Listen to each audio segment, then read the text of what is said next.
Okay, last one. I recorded these backwards. For you, it might be the first one. So we have a skier being pulled by a force. We find the drag force. Okay, so this skier, they're on planet Earth, so they have gravity, but they're not sinking into the water, so they have some normal force balancing them out. They're accelerating, which means going forward has to be more than going backwards, because forward has to be winning. So it says 220 newtons from the boat, and some sort of drag force or friction holding them back.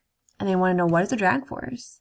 Okay, so we know from Newton's second law that F equals ma, or the sum of the force, or the net force, has to equal ma.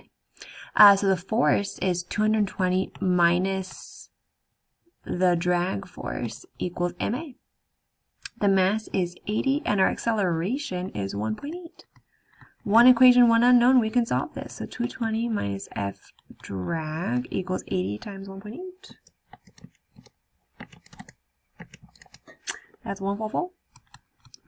220 equals 144 plus the drag force. So 200, oh sorry, wow, 220 became 200 because my handwriting was sloppy.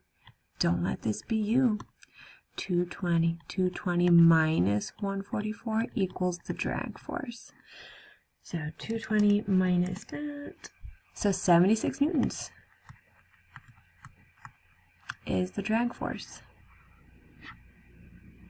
That's how to do that one.